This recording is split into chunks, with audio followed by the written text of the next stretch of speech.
BC SC ST JAC ఆధ్వర్యంలో జరుగుతున్న నల్గొండ జిల్లా ధర్మయుద్ధ సభకి సభాధ్యక్ష వర్గం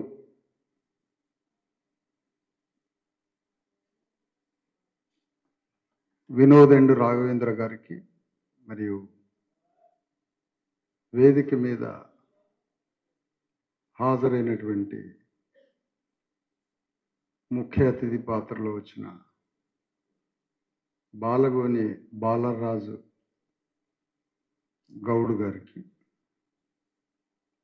ముఖ్య వక్తగా వచ్చేసినటువంటి ప్రొఫెసర్ నాగం కుమారస్వామి గారికి,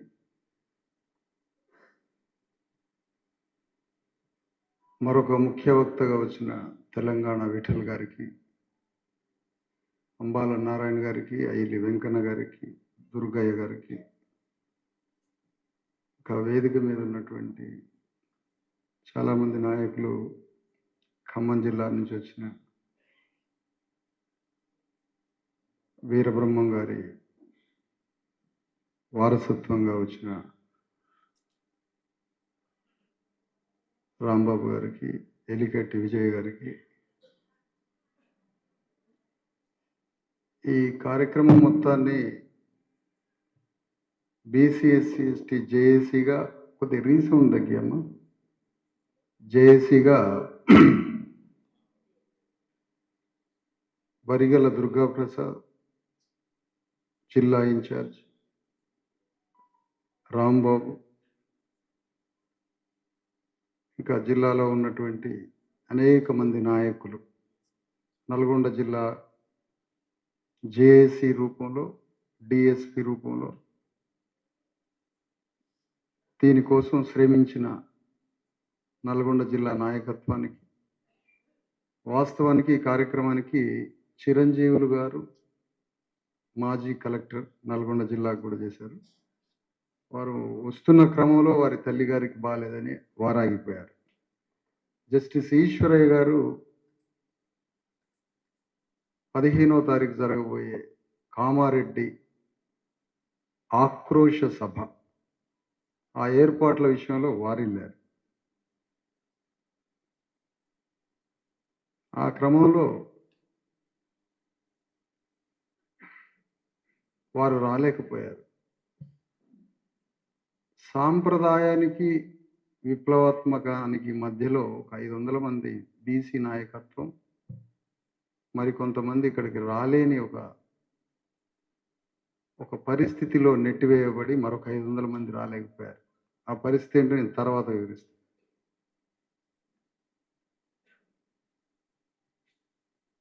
మరియు రాష్ట్ర కమిటీ సమావేశం ఒకటి ఉండే, దానికి హాజరైన 30 మంది వివిధ జిల్లాల నుంచి వచ్చిన ఒక 20 మంది వచ్చి ఉంటారు వివిధ జిల్లాల నుంచి. వారికి ఈ సభలో కూర్చున్నటువంటి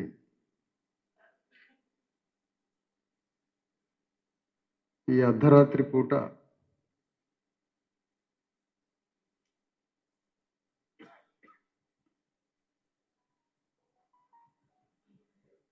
ఒక విప్లవాన్ని, సందేశాన్ని అందుకొని ఏదైనా ఒకటి చేయాలి, ఈ సమాజాన్ని మార్చి, ఆ మార్చిన సమాజంలో మా కుటుంబాలని, మా బంధువర్గాన్ని, మా సమాజాన్ని, సంతోషాన్ని ఈ సమాజ మార్పులో చూడాలని కలలు కంటున్న విప్లవకారులందరికీ జై.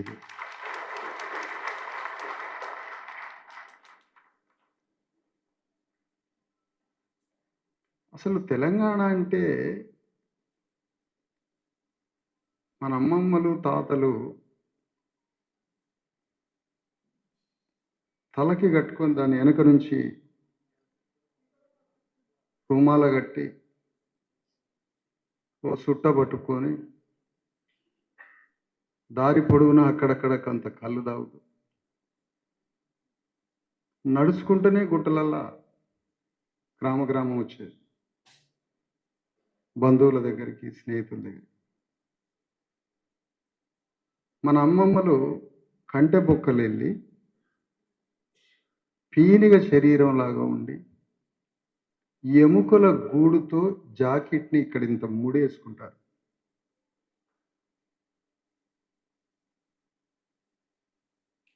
అక్కడక్కడ మన అమ్మమ్మలు కూడా చుట్టదాగుతారు. ఒక మరణవార్త తెలిసినప్పుడు మన అమ్మమ్మలు, తాతయ్యలు శవాల మీద పడి ఈ ఎముకల్ని ధమ గుద్దుకొని శవాల మీద పడి గుండెలు అదిరేటట్టు, భూమి బద్దలయ్యేటట్టు ఆ ఏడుపు అంతా తరతరాల దుఃఖాన్ని ఆ శవం మీద పడి ఏడుస్తుంటారు. ఆ దుఃఖంలో ఉండే ధ్వని అది. అయ్యా ఇట్లా బతికినవని తాతల్ని, చుట్టాలని, బంధువుల్ని మొత్తాన్ని వరుసపెట్టి మాట్లాడుకుంటూ మన అమ్మమ్మలు, తాతయ్యలు పిల్లగాళ్ళని భుజాల మీద అటొక్కాలు ఇటొక్కాలు వేసుకుని గుట్టలలో ఉరుక్కుంటూ చుట్టాల దగ్గరకు వచ్చి చచ్చిపోయిన శవాల దగ్గర అమ్మో అయ్యో అని ఏడ్చుకుంటూ పడే దుఃఖమే నాకు కనిపించే తెలంగాణ. నాకు కోటి రతనాల వీణ నాకు కనపడదు. నాకెప్పుడు కోటి రత్నాల వీణ నా బీసీఎస్ ఎస్టీలో కనపడలేదు. మరి అది ఎవడు మాట్లాడిందో నాకు తెలియదు.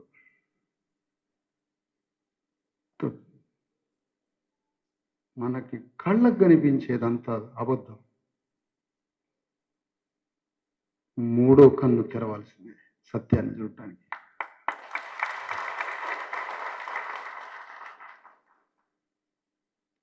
నల్గొండ జిల్లా విప్లవాలకిల్లా కూడా నాకు తెలియదు. రేగడి మట్టిలో సల్లబోసుకొని రేగడి ముద్దల్ని మింగిన తల్లుల గురించి నాకు తెలుసు.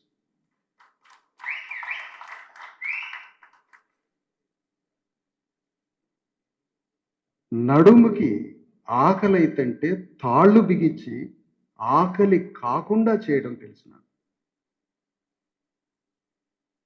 నిజాం నవాబుతో అగ్రవర్ణాలు కూర్చొని మాట్లాడి నవాబుతో బీసీ ఎస్సీ ఎస్టీలని ఎట్లా హింస పెట్టాలో నవాబుకు నేర్పిన రెడ్లు. పాపం నవాబుకి ఏం తెలియదు. నవాబు ఉరికే సాకలాయనకి, ఉరికే మంగళాయనకి, వంటొండే కుమ్మరాయనకి, చెప్పులు గుట్టే మాదిగాయనకి, కళ్ళు పోసే గౌండ్లాయనకి అన్నీ ఇచ్చాడు. ఏమైనా నష్టం చేస్తే నవాబుతో రెడ్డి వెలమదొరలు చేయించారు. నాకు కనిపించేది అదే. నాకు కనిపించే తెలంగాణ నవాబుకా కుల వ్యవస్థ తెలియదు పాపం. ఆయన ఎక్కడో పైనుంచి వచ్చి ఇక్కడ ఇది అణగారిన వర్గాలు ఉంటారని వాళ్ళని కాలు కింద వేసి నలపాలని నవాబుకి ఏం తెలుసు? వీడు నేర్పండి. వీడికి 2000 సంవత్సరాల నుంచి నేను నలపడం తెలుసు. ఆయన వచ్చింది మొన్న. ఎవడికి నేర్పాలి ఇప్పుడు? అందుకనే ఈ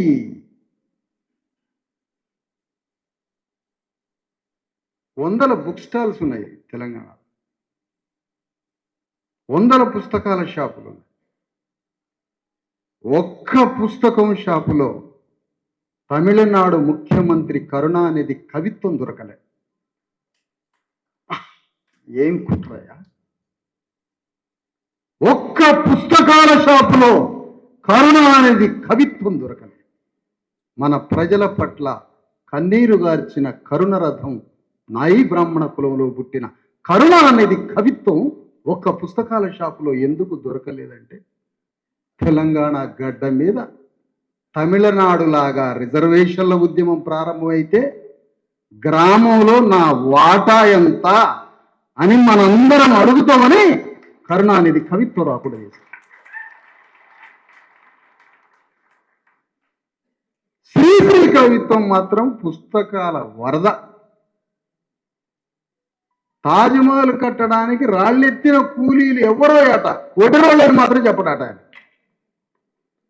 ఒడిరోళ్ళని చెప్తే ఊరి వాళ్ళంతా కలిసి బయలుదేరు. సరే ఏదైతే ఏంది, కరుణ అనేది కవిత్వం శ్రీకి తెలుసు, అని ఎక్కడా ప్రస్తావించలేకపోయా.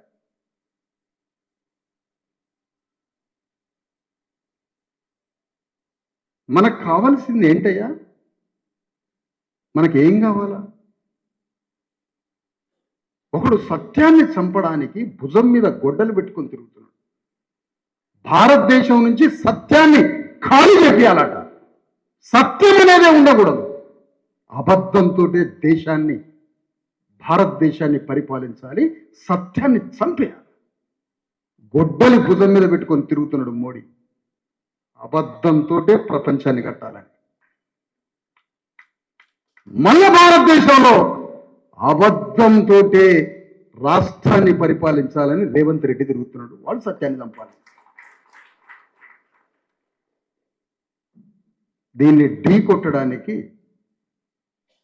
చర్యకి ప్రతిచర్య ప్రపంచ మానవ చరిత్ర చెప్తుంది. చర్యకి ప్రతిచర్య. చర్య చేసినవా ప్రతిచర్య ఉండాల్సిందే. అడవిలో ప్రతి జంతువు మీదికి మరో జంతువు దాడి చేస్తుంది. మానవ లోకంలో మాత్రం మన మీద 2500 సంవత్సరాల నుంచి దాడి చేసినా ప్రతిచర్య లేదు మన నుంచి. కుక్క మీద రాయేస్తే తిరగబడిద్దట. కోతి మీద వేయక ముందే తిరగబడిద్దట.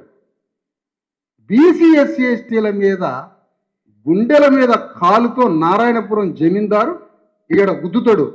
ఏమిరా తాడి చెట్టుకి ఏం కట్టినవరా నువ్వు? ఒక్క గుద్దుకే గౌలాన్ని చనిపోయాడు నారాయణపురం జమీందారు. ఎవరి మీద పగ తీర్చుకోవాలి ఇప్పుడు?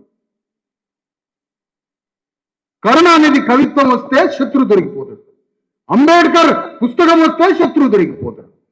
జ్యోతిరావు పూలే వస్తే శత్రువు దొరికిపోతాడు. సాహు మహారాజ్ వస్తే శత్రువు దొరికిపోతాడు.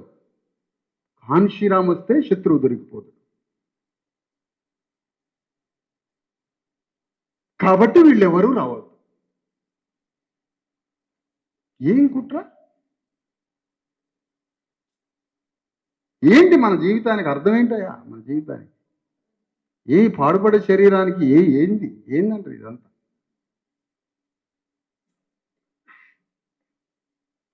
మన అమ్మమ్మలు ఏడిచిండ్రని చెప్పిన కదా, వాళ్ళ దుఃఖానికి ఏంది వాళ్ళ దుఃఖం తెలుసా? మన గురించి ఏడ్చారు, మన కోసమే ఏడ్చారు, మన కోసమే రక్తం చిందించారు.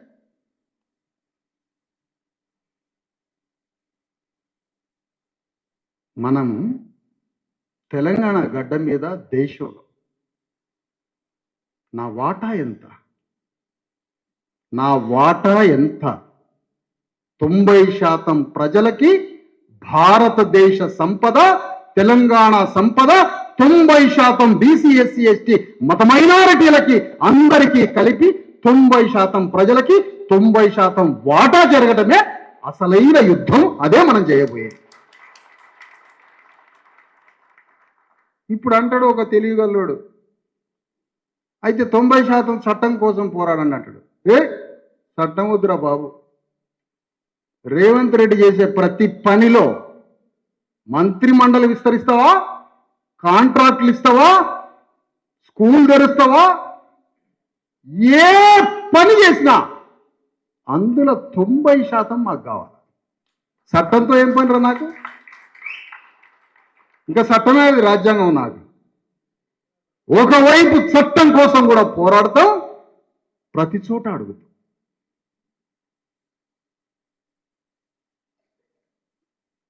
ఒక పెద్ద విషయాన్ని మీ ముందుంచబోతున్నాను ఈరోజు. మీడియా ద్వారా వేలాది మంది ప్రజలకి,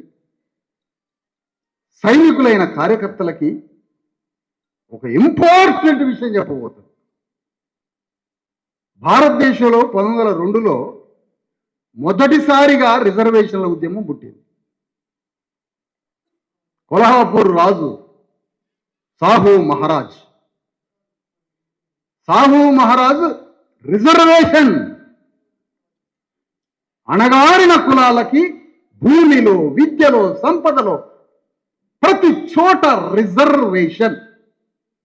540 రాజ సంస్థానాలలో బ్రిటిష్ వాళ్ళకి నచ్చిన మెచ్చిన ప్రజాస్వామ్యవాదిగా పేరుగాంచిన ఒకడే ఒక రాజు సాహు మహారాజ్. ఆ Sahu Maharaj first time reservation ఇచ్చింది. చాలా జాగ్రత్తగా వినాలి. బాలరాజు గారు, వేదిక మీద ఉన్న పెద్దలు. కానీ 1902లో ప్రారంభమైన రిజర్వేషన్ల ఉద్యమం ఈ రోజు 42% మాకు రాజ్యాంగబద్ధం చెయ్యండి, మాకు చట్టం చేయండి, మా బిడ్డలు చదువుకునే హక్కుకు ఇంకా రాజ్యాంగబద్ధత రాలేదట. అది రాజ్యాంగబద్ధం చేసి కోర్టుల ముందు నిలబడకుండా, కోర్టులు కొట్టేయకుండా ఒక రాజ్యాంగంలో మా బిడ్డల చదువు కోసం రిజర్వేషన్ చట్టం తీసుకురండి అని 100 కోట్ల మంది అడుగుతున్నారు దేశంలో. అంటే ఇప్పుడు నేర్చుకోవాల్సిన పాఠం ఏంటో తెలుసా? రిజర్వేషన్ల ఉద్యమాన్ని 1902లో ప్రారంభమైన రిజర్వేషన్ల ఉద్యమాన్ని కొనసాగించాల్సిందే మళ్ళీ ఇప్పుడు. Very important. ఎందుకు? రిజర్వేషన్ల ఉద్యమం ప్రారంభమైన ఈ రోజుకి రాజ్యాంగబద్ధత లేదు. షెడ్యూల్ కులాలకి వారి జనాభాకి తగ్గ రిజర్వేషన్ లేదు. రిజర్వేషన్ ఉన్నది అమలు కావడం లేదు. రిజర్వేషన్ ఉన్నది అమలు కావడం లేదు.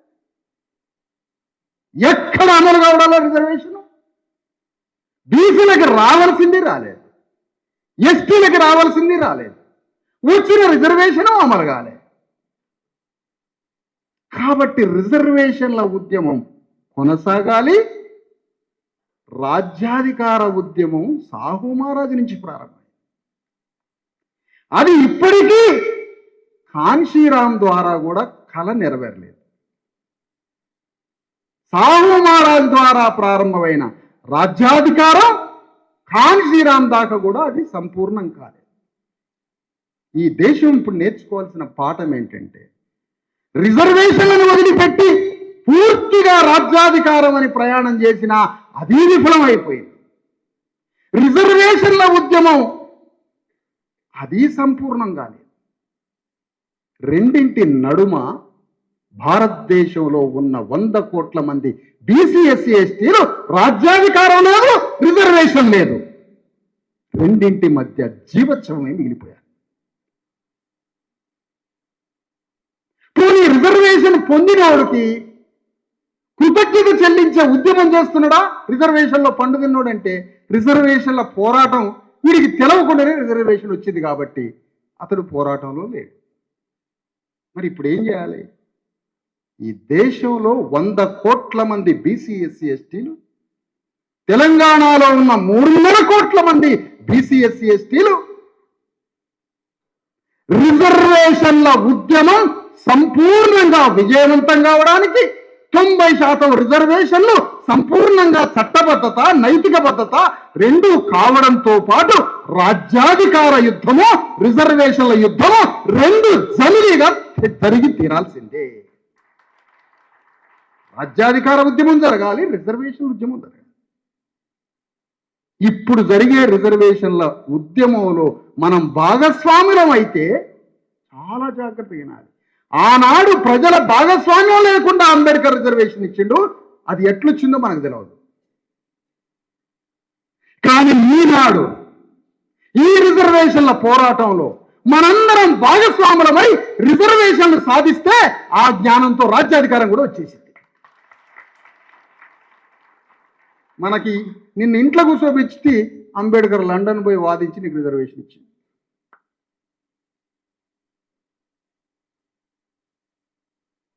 ఇప్పుడు రాజ్యాధికారము, రిజర్వేషన్ రెండింటి పోరాటం జరగాలి.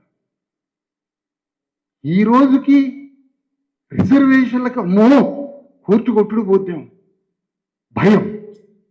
కోర్టులో కొట్టేస్తుందా ఏంటి? కోర్టులో కొట్టేయడం ఏంటి?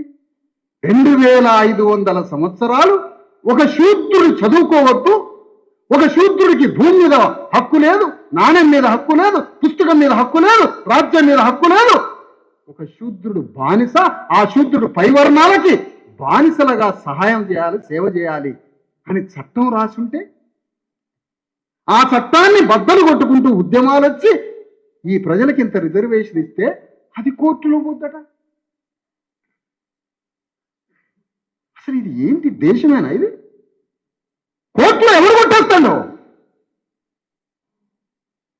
రాజ్యాంగ భద్రత లేదు కాబట్టి. రాజ్యాంగ భద్రత ఎందుకు లేదు? మండల కమిషన్ వచ్చింది, సంపూర్ణ అమలు కాలే. ఆయా రాష్ట్రాలకి ప్రతిపాదనలు పోయినాయి, రాష్ట్రాల నుంచి సరి అయిన రాజ్యాంగ పద్ధతి లేదు. ఒక్క తమిళనాడులో 100 ఏళ్ల సాంస్కృతిక ఉద్యమం. నువ్వు 100 ఏళ్ల క్రితం సాయుధ పోరాటం అని మొదలయ్యింది నల్గొండలో, సూర్యాపేట. నేను సాయుధ పోరాటంలో పెట్టింటే హైదరాబాద్లో రెడ్డి గారు సెటిల్ అయ్యిండు, పిల్లలు చదివించుకుంటా. మరి పోవాలి, ఆయన వెనకబడి చూడాలి మనం. ఆడ హైదరాబాద్లో పిల్లలు చదివించాడట, ఈడ మనం సాయుధ పోరాటం. వారి బిడ్డలందరూ చదువుకున్నారు, వారి బిడ్డలు చదువుకొని అధికారంలో వారు, అమరవీరుల్లో మనం.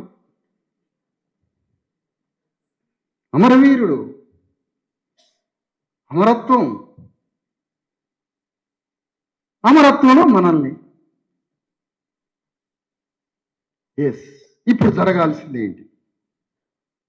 ప్రతి చోట మాకు రిజర్వేషన్ కావాలి.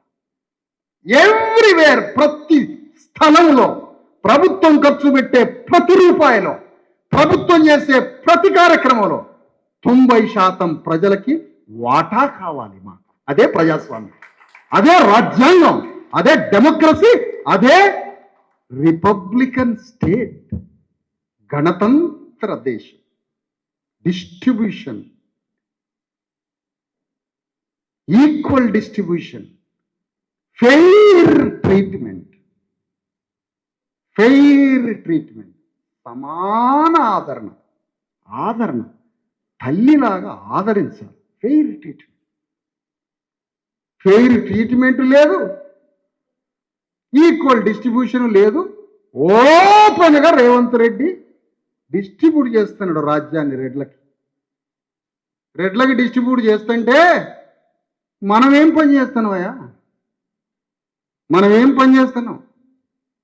బీసీ సంఘాలంతా భువనగిరి పార్లమెంట్లో చామల కిరణ్ కుమార్ రెడ్డిని గెలిపిస్తారట. బీహార్లో అయితే సోడా బగలగొట్టి పొట్ల పొడిచెట్టోడు. బీహార్లో అయితే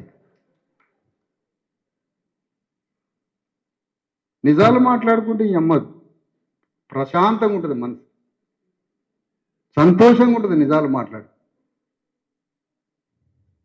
బీహార్లో అయితే గెదిమిచ్చేటోళ్ళు అంటారు.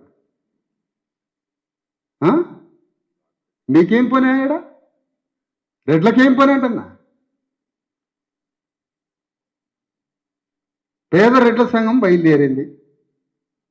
నేను అడుగుతున్న వాళ్ళని, రాజ్యము ఇంతకాలం మా రెడ్డి కులంలో చేతిలో ఉంది, భూమి మా రెడ్లకే ఎక్కువ ఉన్నది, రాజ్యం మాకే ఉంది, సంపద మాకే ఉంది, ప్రతి చోట మా వాటానే ఎక్కువ ఉందని ఈ రెడ్ల సంఘం ఎందుకు చెప్పట్లే?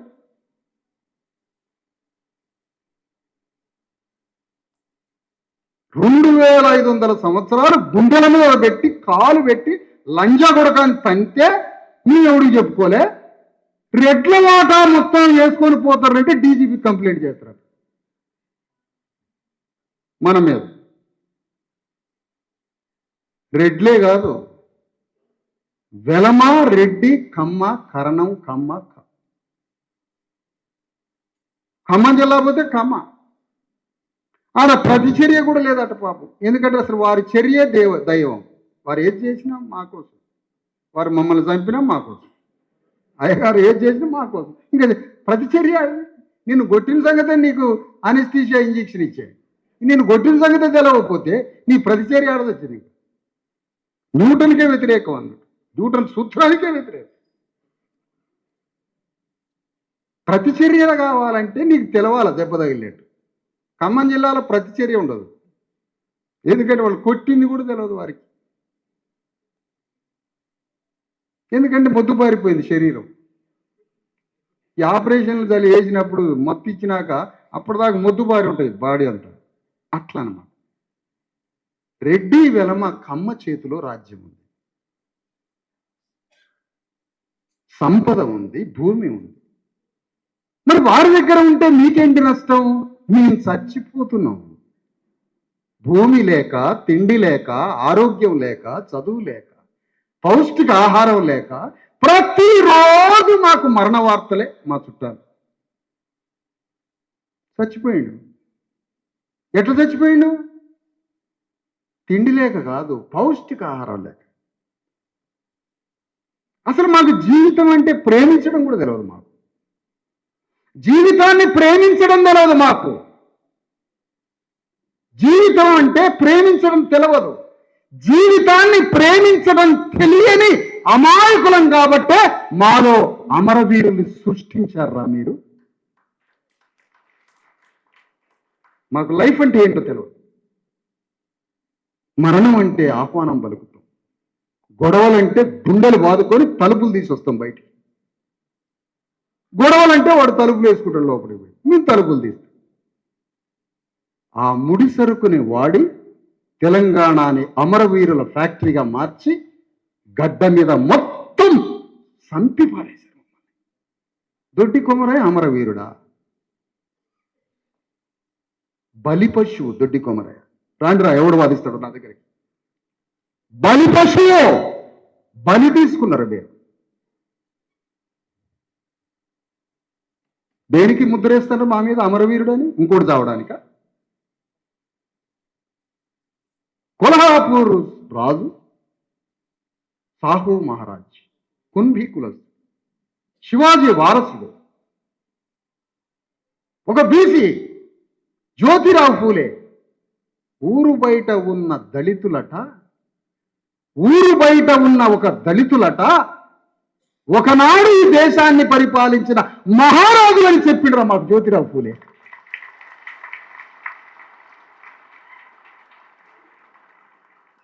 ఆ రుణం చెల్లించుకోవడానికి బయలుదేరిన బీసీలకి. ఆ రుణం చెల్లించుకోవడానికి నా కళ్ళు తెరిపించి, నాకు మనోనేత్రం ఇచ్చి, నువ్వు మహారాజు ఒకనాడు దేశాన్ని పరిపాలించినవని జ్యోతిరావు ఫూలే చెప్పిండు. కన్ను తెరిపించిండు నాకు. ఆ రుణం చెల్లించుకోవడానికి బయలుదేరిన. మిత్రులు దొరికిండ్రు, దేవుడిచ్చిన అన్నలు దొరికిండ్రు నాకు.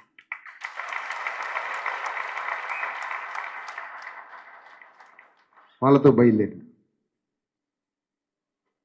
సాహు మహారాజ్ ఒక అంటరాని మాదిగవాడికి హోటల్ పెట్టించి హుకుం జారీ చేసిండట. అరే అగ్రవర్ణాల మిత్రులారా, మీరు పోయి అంటరానివాడి హోటల్కి పోయి అన్నం తినండి అన్నాడట.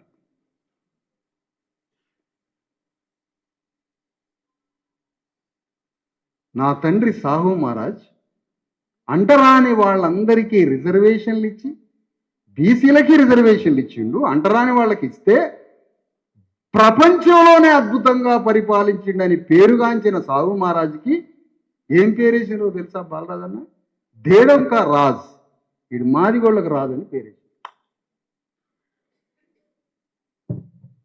ప్రపంచ దేశ లండన్లో మాట్లాడింది ఆయన గురించి.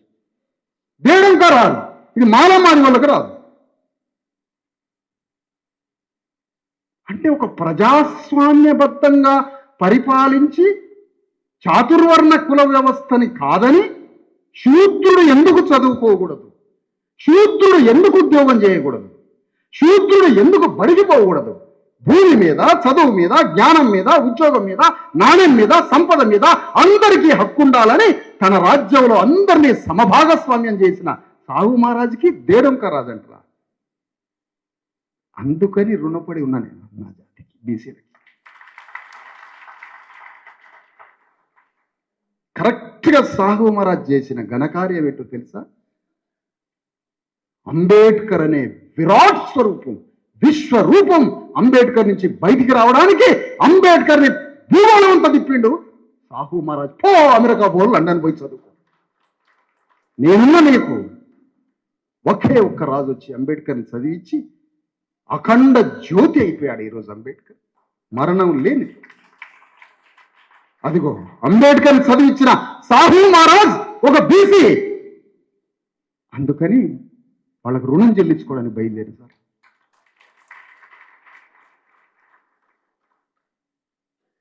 కాటమరాజు యాదవ్ బీర్నీడ్ అనే ఒక మాదిగాయన్ని తీసుకొని రాజ్యాన్ని పరిపాలించండి. ఇద్దరం కలిసి దొనకొండ కేంద్రంగా వినుకొండ, దొనకొండ, వీరమూరు, నెల్లూరు, అక్కడి నుంచి నల్గొండ దాకా రాజ్యాన్ని ఏలేడు. ఒక మాదిగతంతో కలిసి రాజ్యాన్ని పరిపాలించారు. శ్రీ మద్విరాట్ పోతులూరి వీరబ్రహ్మం కక్కయ్యను తీసుకొని సమాజాన్ని మార్చుకుంటూ తిరిగాడు కంటరాని వాడిని. దానికోసమే అంటరాని కులంలో పుట్టిన నాలాంటి మాదిగకి ప్రపంచాన్ని చూపించిన బీసీ నాయకులు ఎవరైతే ఉన్నారో వాళ్ళ పాదాలకు సేవ చేయడానికి అలా బీసీ ఉద్యమంలో చేరు. ఎవరికి హక్కు ఉంది? నన్ను వద్దనే హక్కు ఎవరుకున్నది?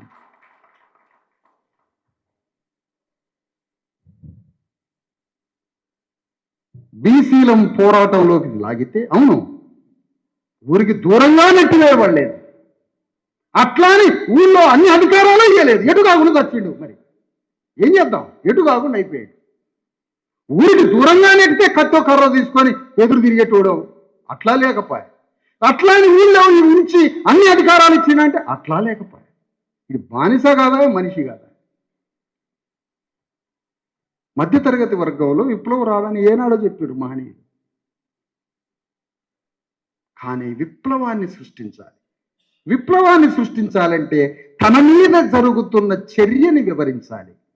తన మీద జరిగిన చర్యని వివరిస్తే ఆ చర్య తనలోకి పోయి అతనిలో ప్రతిచర్య జ్వాల, విప్లవ సామర్థ్యం తయారవుద్ది. మనిషి ప్రతిచర్య చెప్పాలి. ఆ ప్రతిచర్యని వివరించి బీసీలను కూడా ఈ ఉద్యమంలోకి తీసుకొచ్చి 42 కాగితాలు పంపారు. 42 కాగితాలు. వీడికి 42 నంబరు. మళ్ళా ఏది రేవంత్ రెడ్డి 42 అట. 50 అయ్యావా బీసీలకి? 50 కాదా ఇవ్వాల్సింది? 56% ఉన్న వాళ్ళకి 42. అందులోకి దళిత క్రైస్తవులు, ముస్లింలు కొన్ని పోతే ఏం మిగిలింది? 50% రిజర్వేషన్స్ కావాలి బీసీలకి. ఎస్సీలకి 20% రిజర్వేషన్, ఎస్టీలకి 10% రిజర్వేషన్. రిలీజియన్ మైనారిటీస్ ముస్లింలైనా, క్రైస్తవులైనా, సిక్కులైనా వాళ్ళందరూ కలిపి 10% రిజర్వేషన్. 90% రిజర్వేషన్ల డిస్ట్రిబ్యూషన్ కోసం భారతదేశ వ్యాప్తంగా ఉద్యమానికి ప్రయాణం అవుతున్నాం అని చెప్తున్నాను. దేశానికి పోతారా మీరు? ఇప్పుడు తెలుగులో అడుగుతున్నాను, దేశానికి పోతారా? మావోయిస్టు పార్టీ మొత్తాన్ని దేశాన్ని విస్తరించిన దానికేమో ఊరుకోసని మమ్మల్ని పట్టుకొని పోయినరు. ఈ మావోయిస్టు పార్టీకి రక్తం గార్చి సమాధులై అమరవీరులవై మమ్మల్ని చంపి మీ మావోయిస్టు పార్టీ దేశమంతా విస్తరిస్తుంది. దానికేం పరిపశువులం కావాలి మేము? కేసీఆర్ తెలంగాణని 10 ఏళ్ళు పరిపాలించి భారతదేశం మొత్తాన్ని పరిపాలించడానికి తెలంగాణలో బీసీ, ఎస్సీ, ఎస్టీ చదువుకున్న పోరగాళ్ళ నాట 5 లక్షల మందిని తిప్పాలనుకున్నాడట దేశం అంతా.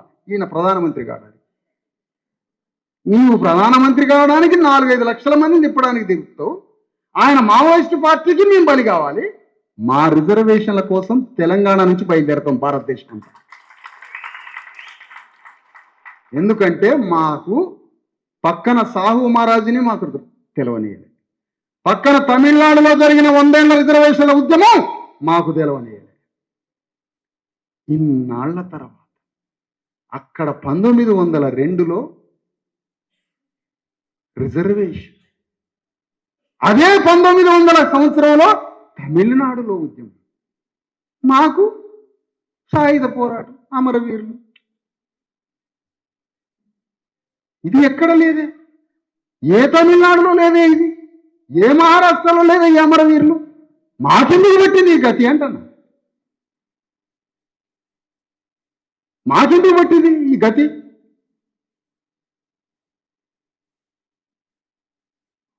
ఉద్యమం కావాల్సింది. నీకు హిందూ రాజ్యం కావాలనా? నీకు హిందూ రాజ్యం కావాలనా?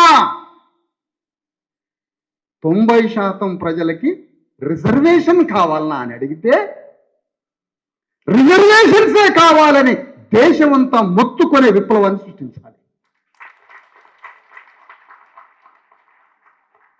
మీకు తెలంగాణ ఉద్యమం కావాలన్నా బీసీ ఎస్సీ ఎస్టీల రిజర్వేషన్ కావాలన్నా అంటే మాకు తెలంగాణ కన్నా ముందు బీసీ ఎస్సీ ఎస్టీల రిజర్వేషన్ కావాలని అనాలి. కానీ అనలేకపోయింది. మీకు జాతీయవాదమైన భారతదేశ బ్రాహ్మణులకు అధికారం ఇచ్చే జాతీయ ఉద్యమం కావాలా, బీసీ ఎస్సీ ఎస్టీలకి రిజర్వేషన్ కావాలా అంటే మాకెందుకండి బీసీ ఎస్సీ ఎస్టీ రిజర్వేషన్? ముందు దేశానికి స్వాతంత్రం వస్తే చాలు. ఆ చొక్కా లేని గాంధీ గారు, కోట్ వేసుకున్న నెహ్రూ ఒక్కరోజు అని చెప్పలేదు ఈ గాంధీకి చొక్కా ఏమని. చూడలేక చచ్చిపోయినాం కదా. ఆయనేమో కోట్ల మీద కోట్లు, దానికి గులాబీ పువ్వు, మళ్ళా అదేమో వాడిపోదు, మనం వాడిపోవాలి, ఆయనది వాడిపో. పోయి నాగార్జున సాగర్ బ్రిడ్జి కట్టిండాడు, నీళ్ళు ఆపిండు, జానారెడ్డి అందరూ బాగుపడరు సాగర్తో. నాగార్జున మనకేమొచ్చింది? మన నెత్తురు ఏరులేకి పారింది. ఆయన నాగార్జున సాగర్ కట్టి ఆధునిక దేవాలయం, ఈయనెవరు ఆధునిక దేవుడు. అరే బాబు, నాగార్జున సాగర్ కాదురా బాబు, కాకా కాలేకర్ కమిషన్ నువ్వు అమలు చేసినట్టయితే 100 కోట్ల మంది బీసీ ఎస్సీలు బాగుపడేటోళ్ళం బీసీలో. నీకెవడు కావాలి నాగార్జున సాగర్? మాకెందుకు? మమ్మల్ని చదివిచ్చే కాకా కాలేకర్ కమిషన్ నువ్వు ఎందుకు అమలు చేయలే? అది అమలు చేయకుండా నాగార్జున సాగర్ కట్టినావు, మాకు చదువు రాలే, ఉద్యోగం రాలే, ఏమీ రాకుండా ఆ కమిషన్ అమలు కాలే, నువ్వు సర్వనాశనమైనా. నువ్వు బ్రిడ్జి కట్టి నీళ్ళు ఆపి ఆ నీళ్లు మొత్తం పొలాలకు బారిపిస్తే వాళ్ళు బలిసి బొడ్ల కత్తులు పెట్టుకొని బీసీ ఎస్సీ ఎస్టీలు నరికి చంపుతారు. ఇది కాదట మనకి, టీఎంసీ లెక్కలు కావాలట. అరే బాబు, రిజర్వేషన్ల ఉద్యమం కాదా? ఏమయ్యా, తెలంగాణ ఉద్యమంలో లెక్కలు చెప్పిన ఒక్కొక్కడు ఉన్నాడు కదా, అవలగాళ్ళంతా హౌలే బట్టెబాయిగాళ్ళంతా లెక్కలు చెప్పారు కానీ రిజర్వేషన్ గురించి ఎందుకు చెప్పలే రిజర్వేషన్ గురించి? ఇవాళ మనం అనుకున్నాం హిందూ సామ్రాజ్యం కావాలన్నా రిజర్వేషన్లు. నేను హిందూ సామ్రాజ్యం వద్దనట్లేదా, ముందు రిజర్వేషన్లు ఇవ్వండి. నేను పచ్చి శివభక్తుడిని, నేను శివభక్తు సుబ్బిరామిరెడ్డి కన్నా పెద్ద శివభక్తుడిని నేను. మూడో కన్ను శివుణ్ణి ఆరాధించకుండా బయటికి వెళ్ళను నేను. మీరందరూ ఏమన్నా అనుకుంటారని అవి పెట్టలే కానీ అవి ఇంట్లో పెట్టుకుంటా పోయి పెద్ద విభూది రాసుకొని హరహర ఇవన్నీ అను. నా భక్తి నాది, మీరెవరు నన్ను అంతని? నేను పచ్చి శివభక్తుడిని. నేను ఏమైనా అబ్జెక్షనా? నాకు రాజ్యాంగం ఇచ్చిన హక్కు అది, నాకు రాజ్యాంగం ఇచ్చిన హక్కు. ఆ విధంగా రిజర్వేషన్స్, హిందూ సామ్రాజ్యం ముందు నాకు రిజర్వేషన్ కావాలి. ఎందుకు? 2500 సంవత్సరాల నుంచి బ్రాహ్మణుడు సమాజాన్ని ఆకృతితో కట్టి విలువల్ని సృష్టించి సమాజాన్ని ఎట్లా నడపాలో ఆయనకి రిజర్వేషన్ చేసి పెట్టారు బ్రాహ్మణులకి. అయ్యా నువ్వు ఈ సమాజాన్ని కట్టాలయ్యా, 6 లక్షల గ్రామాలను నువ్వు కట్టాలయ్యా అని ఆయనకి రిజర్వ్ చేశారట. 6 లక్షల గ్రామాలను కట్టడానికి బయలుదేరింది పెద్ద మనిషి, క్షత్రియుడు. ఆయన రాజ్యాన్ని పరిపాలించాలట, ఖడ్గం గిడ్గం పట్టుకొని రాజ్యాన్ని పరిపాలించే రాజట, ఆయనకి రిజర్వ్ చేసి పెట్టారు. వైశ్యులు భూములు పంటలు పండించి మొత్తం వ్యవసాయం చేయాలట.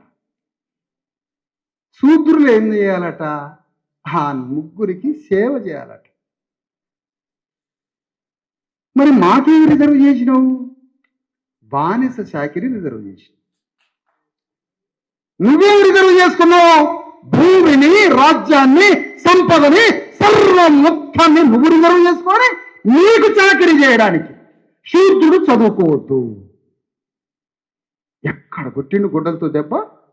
చదువుకుంటే మనసు వికసించి సత్యాన్ని తెలుసుకుంటాడేమో, శత్రువుని గుర్తుపడతాడు. కాబట్టి వీడు బానిస చాకిరీ చేయాలి. అందుకనే జ్యోతిరావు ఫూలే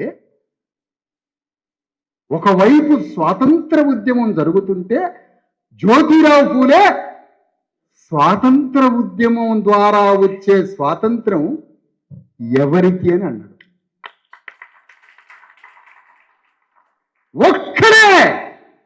ఒకే ఒక్కడు ఈ దేశ స్వాతంత్రం ఎవరి కోసం వస్తుంది అన్నాడు. ఎందుకో తెలుసా? అప్పుడు హంటర్ కమిషన్కి కాగితం ఇచ్చిండు, నా బీసీ ఎస్సీ ఎస్టీలకి చదువు నేర్పండి అని. ఈ ధ్వని బ్రిటిష్ పార్లమెంట్ వినిపించినాడు.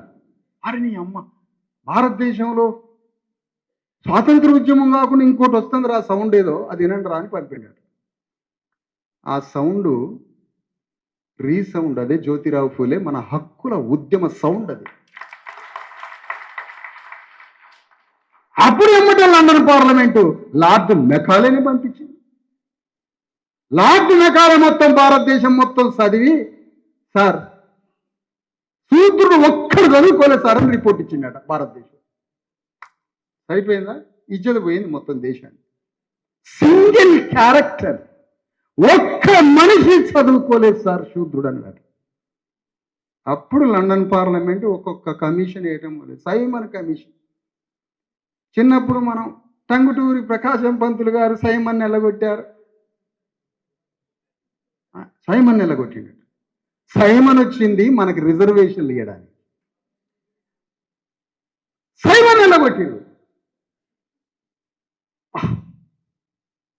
ఇప్పుడు సైమన్ మళ్ళా పుడితే 6 లక్షల గ్రామాల నీకు స్వాగతం పలుకుతుంది.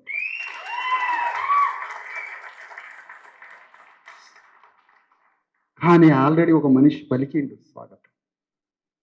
భారతదేశంలో ఉన్న స్వాతంత్ర ఉద్యమ నాయకులంతా సైమన్ గోదా కంటే సైమన్ వెల్కమ్ అనే ఒక్క అంబేద్కర్ ఒక్కడే పిలిచిండు సైమన్. మింటో మార్లే సంస్కరణలు, చెమ్స్ఫర్డ్ సంస్కరణలు, మొత్తం రిఫార్మ్స్ అడ్మినిస్ట్రేషన్లో బయలుదేరి డెమోక్రాటిక్ గా పరిపాలించండి అని బ్రిటిష్ గవర్నమెంట్ ప్రజలకి భాగస్వామ్యాన్ని ఇవ్వడం మొదలుపెట్టింది జ్యోతిరావు ఫూలేతో.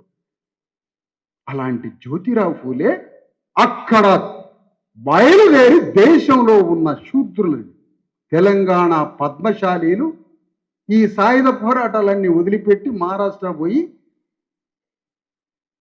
ఏం చేసిర్రు? ఈడ ఉన్నట్టయితే పద్మశాల అయినా సాయుధ పోరాటంలో తెచ్చేటోడు. ఇక్కడి నుంచి ముందే వెళ్ళిపోయారు. ఏదో ఏదో కొంప నాశనం అయ్యేటట్లే ఉంది గ్రహించిండు. ఈ నుంచి పద్మశాలీలు పూనా పోయి జ్యోతిరావు ఫూలే ఇంటికాడ ఇండ్లేసుకొని బట్టలు అమ్ముకుంటూ జ్యోతిరావు ఫూలే ఉద్యమానికి పైసలు సాయం చేసిర్రు పద్మశాలి. ఇక చూడు కథ. ఇవాళ పద్మశాలి ఆయన బతుకు చూడాలి. అంతకన్నా కటిక పేద ఇంటరావేటివ్ కమ్యూనిటీ. అన్నం లేక నెల రోజులు తిండి తినకుండా ఉరి పెట్టుకొని చస్తాడు. ఈ నెల రోజులు తనకు బూలేదన్న సంగతి పక్కింటోడు కూడా చెప్పాడు. ఎవరు చంపుతున్నారు? ఎవరు చంపుతున్నారు పద్మశాలిని? కాకా కాలేకర్ కమిషన్ అమలు కాలేదు కాబట్టి, రిజర్వేషన్ ఇవ్వలేదు కాబట్టి, మండల్ కమిషన్ అమలు కాలేదు కాబట్టి, ఈ దేశం బీసీలను ప్రేమించలేదు కాబట్టి నా జాతులు చచ్చిపోతా ఉన్నాయి. ఆయనేమో అర్జెంటుగా నెహ్రూ ఈడికి వచ్చి ఇక్కడ కూర్చొని కట్టించిండట నాగార్జున సాగర్ జానారెడ్డి కోసం. ఆయన నవ్వు తెలియదు, ముఖంలో ఏడుపు తెలియదు. అసలు అది ఏం ఫీలింగో ఎవడికి అర్థం కాదు ఆ ముఖం.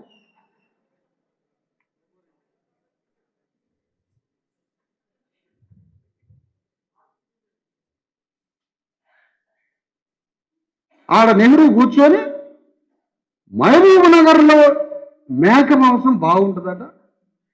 ఎందుకు అంటే ఆ మేకలు గుట్టలు ఎక్కుతాయట దిగుతాయట, గుట్టలు ఎక్కుతాయట దిగుతాయట. ఈ ఎక్సర్సైజ్లో దాని మాంసం విపరీతంగా రుచి ఉంటుందని హైదరాబాద్ వచ్చి ఆ మేక బిర్యానీలు తినటం నెహ్రూ ఈ నాగార్జున సాగర్ కట్టించి మా నెత్తి మీద శని అయి కూర్చుంది. ఇప్పుడు అది ఖమ్మం జిల్లా సరాసరి పోతాడు శీలం సిద్ధారెడ్డి గారు ఒక కాలువ. అది ఎందుకు కమ్మరుకోదు? ఆడ కమ్మారెడ్డి, ఈడ రేట్ల కోసం సాగర్, నాగార్జున సాగర్ బహుళార్థక ప్రాజెక్ట్ కట్టింది ఎవరు? ఎవరు నెత్తురన్న జిందిందా సాగర్ కట్టడానికి? అవతల మాచర్ల, పిడుగురాళ్ళ, ఆ కింద ఊర్లు, అక్కడ నుంచి నెల్లూరు నుంచి బయలుదేరిన సాగర్ కట్టడానికి హైదరాబాద్ నుంచి మహబూబ్ నగర్లో పోయి నెత్తురు చిందించి సాగర్ కడితే సాగర్ కింద మాకు 1 ఎకరం భూమి లేదు. ఎవరి కోసం కట్టినాం? అది ఎవరి కోసం కట్టినాం? ఇక్కడ మీరు గ్రహించాల్సింది ఏంటంటే తెలంగాణ ఉద్యమమా కావాల్సింది రిజర్వేషన్ అంటే మాకు తెలంగాణనే కావాలన్నారు. మరి ఇప్పుడు కేసీఆర్ దగ్గరికి వద్దాం. మండల్ కమిషన్ అమలులో నువ్వు పాల్గొనలే, కానీ తెలంగాణ ఉద్యమం ఎత్తుకుంది. మండల్ కమిషన్ ఉద్యమం బీసీల కోసం మొదటిసారి అమలైనటువంటి కమిషన్. మాకేం లేదుగా అవకాశం, మాకేం లేదు. తాడి చెట్టు ఎక్కాలి, దిగాలి, బట్ట నేయాలి, చేపలు పట్టాలి, ప్రకృతితో ఢీకొనే అడ్వెంచర్, సాహసం చేసుకుంటూ సాహసంలోనే ఊపిరి తీసుకుంటూ రోజు ప్రకృతితో ఢీకొని ప్రకృతిని మలిచి తొలిచి దాన్ని ఒక ఆహారంగా జీవితంగా మార్చి మానవాళికి ఇస్తూ ఉంటుంది శూద్రజాతి. వానికి చదువు లేదు. తన చదువు కోసం వచ్చిన మొదటిసారి వచ్చిన కమిషన్, అయ్యా బీసీలకి చదువు కావాలి, బీసీలకి ఉద్యోగం కావాలి అని మండల కమిషన్ వస్తే నేనెట్ట పాల్గొంటా, అందులో బీసీలు బాగుపడతారుగా అని కేసీఆర్ పాల్గొనలే. మండల్ కమిషన్ అమలు చేయమని దేశమంతా గొడవ పడతాడు, సిపిఎం కూడా పాల్గొనలే. మండల్ కమిషన్ వద్దు. ఇక చూడు, పుచ్చలపల్లి సుందరయ్య ఎర్ర జెండా సచ్చినప్పుడు సిపిఎం జెండా కప్పాలి మా మీద. పిచ్చి పట్టే మన అయ్యలకి తాతలకి పిచ్చి పట్టింది. సచ్చినప్పుడు నా మీద ఎర్ర కూడా కప్పాలి, ఇది చెప్పి సత్తాడ మన అయ్య.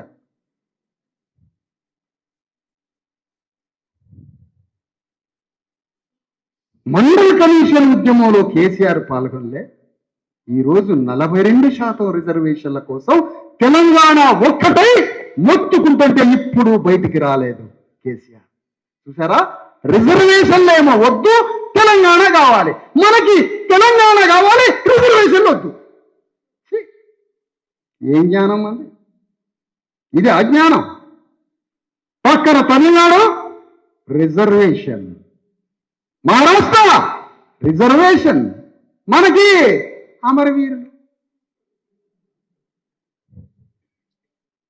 అమరవీరుడు శ్రీకాంతాచారి. ఊకే శ్రీకాంతాచారి తగలబడ్డ ఫోటో కోదండరామిరెడ్డి ఇట్లా పెడుతున్నట ప్రతి మీటింగ్కి. కోదండరామిరెడ్డి కారులో శ్రీకాంతాచారి కాలిపోయిన ఫ్లెక్సీ పెట్టుకుంటాడట కారులో. ఇక అక్కడ కారు ఆగంగానే అది కట్టు అంటాడట. ఎందుకు? ఇంకోటి కావాలిగా. ఆ ఫ్లెక్సీ మంటలల్లో కాలే ఫ్లెక్సీ అలా కట్టిండు, అది చూసి 1200 మంది వచ్చారు. తెలంగాణకి ఆంధ్రాకి ఉన్న లెక్కలు చెప్పినవు కానీ తెలంగాణలోనే ఉన్న సంపద వానికి ఎంతున్నది, 90% బీసీ ఎస్టీలకి ఎంతున్నది అని ఒక్కరు లెక్కెందుకు చెప్పలే? ఆ లెక్కలు తీయడానికి వచ్చింది బీసీ ఎస్సీ ఎస్టీ ఉద్యమం. అది చెప్పరా? ఈ లెక్కలు చెప్పే హౌలగాళ్ళు ఈ లెక్కలు చెప్పరా అంటున్నా. ఎంత మోసం ఇది! నీ ఊర్లో ఉన్న దొర ఎక్కువ మోసం చేసిండా నిన్ను? ఆంధ్రలో మోసం చేసిండా? అసలు ఎక్కడ పనిచేస్తుంది మన మెదడు? తెలంగాణ కావాల్సిందే. ఎప్పుడది? నీ నాయకత్వంలో, నీ అధికారానికి వచ్చేటట్టయితే నీకు తెలంగాణ కావాలి. నీ నాయకత్వం ఏంది?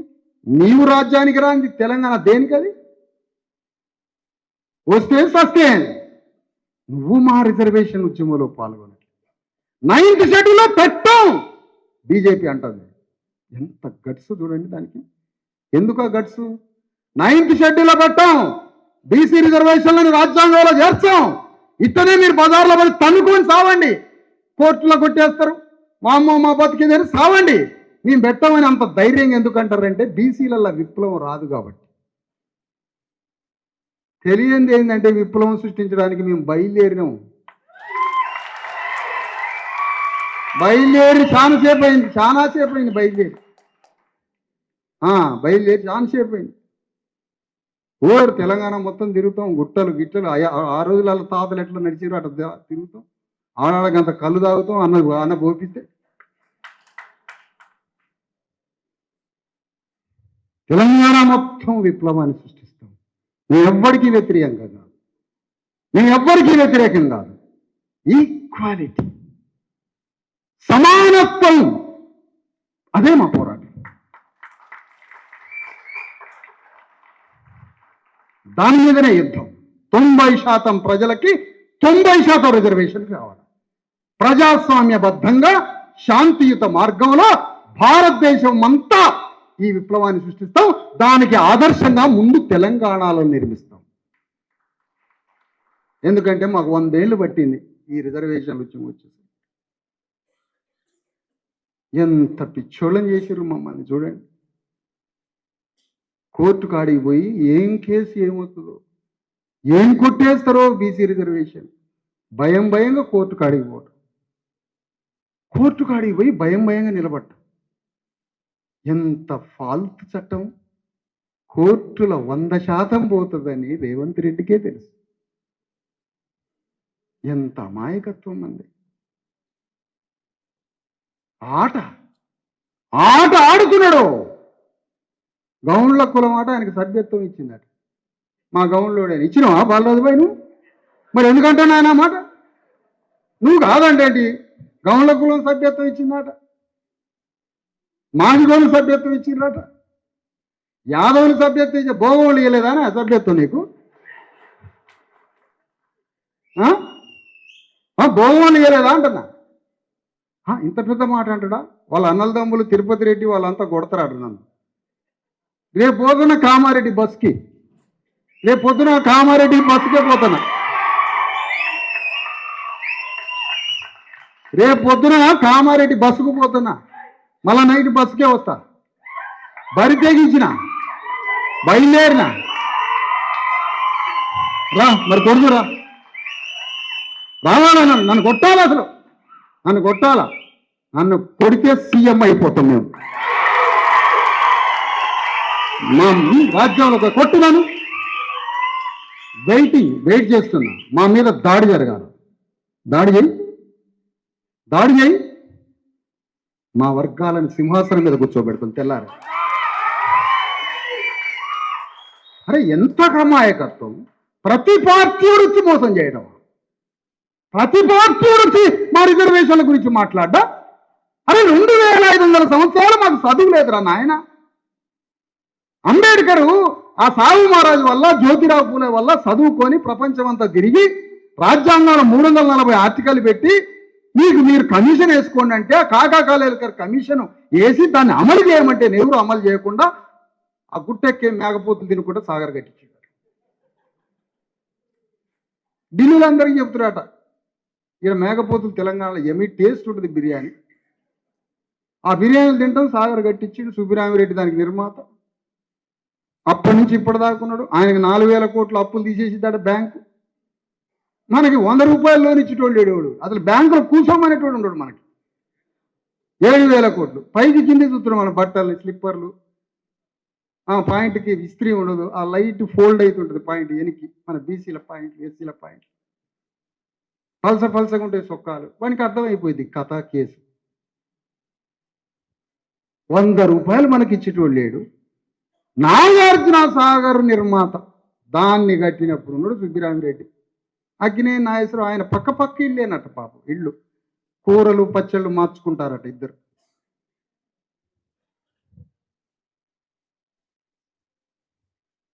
ఏమిటి ఇదంతా? వ్యవస్థని ఎవరు అర్థం చేయించాలి? భారత రాజ్యాంగాన్ని అమలు చేయడానికి, నీకోసం వచ్చినటువంటి రాజ్యాంగాన్ని అమలు చేయడానికి నువ్వు సైనికుడి కావా? కాన్స్టిట్యూషన్ ఆర్మీ లేదు కదా. అందుకనే కాన్స్టిట్యూషన్ డస్ట్రాయ్ చేసే ఆర్మీ ఉంది దేశంలో. దేశంలో రిజర్వేషన్స్ కావాలి. దేశంలో రిజర్వేషన్లు ప్రారంభమైనవి కానీ అది అసంపూర్ణంగా మిగిలిపోయింది. అది సంపూర్ణం కావాలి. అది సంపూర్ణమైతే ఆ రిజర్వేషన్లను ఎందుకు కోల్పోయామో, రిజర్వేషన్లు రావాల్సిన అగత్యం ఏంటో, రిజర్వేషన్స్ ఎందుకు ఇచ్చారో, రిజర్వేషన్స్ రాకముందు మన దుస్థితి ఏంటో, ఆ రిజర్వేషన్ ఫలితం వల్ల వచ్చే లాభం ఏంటో, మొత్తం రిజర్వేషన్ల పోరాటంలో 100 కోట్ల మందిని మునిగి తేలితే, అక్కడ ఉద్యమ రుచి తెలిస్తే మనం రాజ్యాన్ని, దేశాన్ని పరిపాలిస్తాం. అందుకనే కాన్షీరామ్ ఉద్యమానికి దొరకకపోయే రాజ్యం. బీసీ ఎస్సీ ఎస్టీలు కాన్షీరామ్ రాజ్యానికి దొరకకపోయాయి. సంపూర్ణ రిజర్వేషన్లు అమలు కాకపోయాయి. ఏం చేయాలి ఇప్పుడు? ఆవకుండా బతకకుండా అయిపోయింది. ఎన్ని మాట్లాడుకోవద్దా నాన్న? ఏం మాట్లాడతాను రోజు రోజు? ఏంది రేవంత్ రెడ్డి ఎవడెవడో పార్టీలు 3 పార్టీలు చూసుకోవడం ఫోన్లో. మీ గురించి చూసుకోరా? మీ బతుకు చూసుకోరా? మీ బతుకు చూసుకోరా అంటున్నా. తెలంగాణ ఉద్యమంలో ఒక్క అనుమానం రాకుండా చేసి, ఏమాత్రం అనుమానం రాలే. తెలంగాణ రాష్ట్రం, తెలంగాణ రాష్ట్రం అని అతని ఆలోచనలతోటి లేపిండు. పొద్దున అతని ఆలోచనలతో పండుకోబెట్టిండు. అర్ధరాత్రి లేవకుండా మందు పోయించి.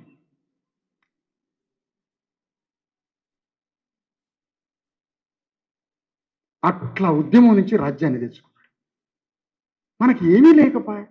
అందుకనే మొదటిసారిగా మన విముక్తి కోసం, మన బీసీ ఎస్సీ ఎస్టీల విముక్తి కోసం, మన బిడ్డల చదువు కోసం ఒకవేళ 4 లక్షల ఉద్యోగాలు ప్రభుత్వం కానీ ప్రకటించి 50% బీసీలకు రిజర్వేషనే ఉంటే 2 లక్షల ఉద్యోగాలు బీసీలకు వస్తాయి. తెలంగాణ ఆంధ్ర ఉద్యమంలో వస్తున్నాయా ఉద్యోగాలు? 90% రిజర్వేషన్లు వస్తే ఇది లాభమా? దేశ స్వాతంత్రం లాభమా? తెలంగాణ వస్తే లాభమా? హిందూ రాజ్యం వస్తే లాభమా? చెప్పండి ఇప్పుడు సమాధానం. నేను బయలుదేరుతున్న దేశం అంతా తిరగడానికి. 90% రిజర్వేషన్లు ఇస్తే లాభమా? హిందూ సామ్రాజ్యం ఏర్పడితే లాభమా? ఈ క్లారిటీ తలకాయకి చెప్తాం పోయి దేశం అంతా తిరిగి. మన మహనీయులు ఎట్లా పోరాడినరు. ఏ పని లేకుండా ఉంటావా ఇంట్లో? సంకలల చేతులు పెట్టి ఈడ్చుకొద్దాం మనోళ్ళని. ఎందుకు బయటికి రాడు? బయటికి రావా ఇంట్లో నుంచి? ఇంట్లోనే తిరిగిగా బతుకంతా. బయటికి పోయేది లేదు, ఏం తెలుసుకునేది లేదు, దేశం తిరిగేది లేదు. ఇక నాలాంటి వాడు తిరిగితే నాకు భజన, నాకు అమ్మో విశారదం, త్యాగం. నీ త్యాగం లేదు, పాడలేదు. నేను ఎంజాయ్ చేస్తాను ఈ పని అంతా. నాకు త్యాగం అంట కట్టి మీరు తప్పించుకోవటం, మళ్ళీ నాకు త్యాగం అని అనటం, మీరు తప్పించుకొని తిరగండి. నాది త్యాగం కాదు, మీరు తప్పించుకోవద్దు. రిజర్వేషన్ల ఉద్యమంలో 100 కోట్ల మంది ప్రజలు పాల్గొంటే భూగోళ చరిత్రలో అంతకు మించింది లేదు. అమెరికా అనుకుంటుందట, అరే 100 కోట్ల మంది బీసీ ఎస్సీ ఎస్టీలు తమ చదువుకునే హక్కు కోసం ఉద్యమిస్తున్నారా? అమెరికా పిచ్చి దేశం అయిపోతుంది ఈ మాట అంటే. 100 కోట్ల మంది చదువుకోవడానికి ఇప్పుడు రిజర్వేషన్లు అడుగుతుర్రా? 100 కోట్ల మంది ఉద్యోగం చేయడానికి హక్కు అడుగుతుర్రా? 100 కోట్ల మంది భూమి సంపద రాజ్యంలో ప్రతి చోట శూద్రులకి, అతిశూద్రులకి, గిరిజనులకి హక్కు కావాలని ఉద్యమిస్తుండ్రా? పిచ్చోళ్ళు అయిపోతారు యూరోపోడు. మనం ఇప్పుడు బయలుదేరి ఎందుకు? కరుణ అనేది పుస్తకం దొరకలే. కథ అక్కడ పెట్టింది అతను. మరి కేసీఆర్ ఎన్ని పద్యాలు చదివేటోడు కరుణానిధి పద్యం చదవైతే నువ్వు ఊలిపోతావని తెలుసు కాబట్టి ఆ పద్యం చదివి. ఎందుకు? కరుణానిధి కవిత్వం శూద్రుల రాజ్యం కోసం. అది కూలిపోతుంది కాబట్టి కరుణానిధి కవిత్వం బయటికి రాలే. అందుకనే చర్యకి ప్రతిచర్య. లల్లు ప్రసాద్ యాదవ్ చర్యకి ప్రతిచర్య, ములాయం సింగ్ యాదవ్ చర్యకి ప్రతిచర్య, కర్పూరి ఠాగూర్ చర్యకి ప్రతిచర్య, కాన్షీరామ్ చర్యకి ప్రతిచర్య. తెలంగాణ బీసీలు చెప్పాలా? పెద్ద మనుషులు చెప్పాలా? నేను చిన్నోడిని, నాకేం తెలుసాయా? నేను చిన్న ఉద్యమం చేద్దాం. మనం చేసే ఉద్యమం 1000 సంవత్సరాలు మన బిడ్డలు సుఖ సంతోషాలతో బతకడానికి చేస్తుంది. మన బిడ్డల కోసమే మన బీసీ ఎస్సీ ఎస్టీ సమాజం చల్లగుండాల, నల్లగొండాల. దానికోసం చేస్తాను ఉద్యమం. ఈయనకి ఏటా అన్ని సమస్యలు గుర్తొస్తాయట కేసీఆర్కి. ప్రతి సమస్య ఈడ బోర్లు ఎన్ని వేసిండ్రు, ఎన్ని అడుగులు వేసి వాని ముచ్చట పాడు కానీ పిచ్చి లేచింది 20 ఏళ్ళు. రిజర్వేషన్లు తప్ప అన్ని మాట్లాడిండ. చెట్లకి ఎన్ని ఆకులు, ఎన్ని పసర్లు నూరాలా, ఎన్ని మంత్రాలు చేయాలా, చింత చిగురు, రొయ్యలు, శనగపప్పు, ఎక్కడి మాటలు, ఏం కథ. నీ చాదబళ్ళతోటి చచ్చిపోయిన కదా. ఈడ భూత వైద్యం ఉన్నాం మేము మింగడానికి. నేను పెద్ద పెద్ద భూత వైద్యం మాది. భూత వైద్యం అంటే భూతం కాదు, అది భౌతిక వైద్యం. భూతం కాదు. పంచభూతాలంటే దెయ్యాలు కాదు. ఆగర్సంగంలో చెప్తాడు, పంచభూతాలంటే దెయ్యం అని ఎగిరిద్దా శైలజ. పంచభూతాలంటే భూతాలు కాదు, పంచభౌతికాలు అని. రిజర్వేషన్లు తప్ప గాంధీ, మోహన్ దాస్ కరమ్చంద్ గాంధీ రిజర్వేషన్లు తప్ప అన్నీ మాట్లాడిండు. కేసీఆర్ రిజర్వేషన్లు తప్ప అన్నీ మాట్లాడిండు. భారతీయ జనతా పార్టీ రిజర్వేషన్లు తప్ప అన్నీ మాట్లాడారు. మేము రిజర్వేషన్లు తప్ప ఏమీ మాట్లాడారు.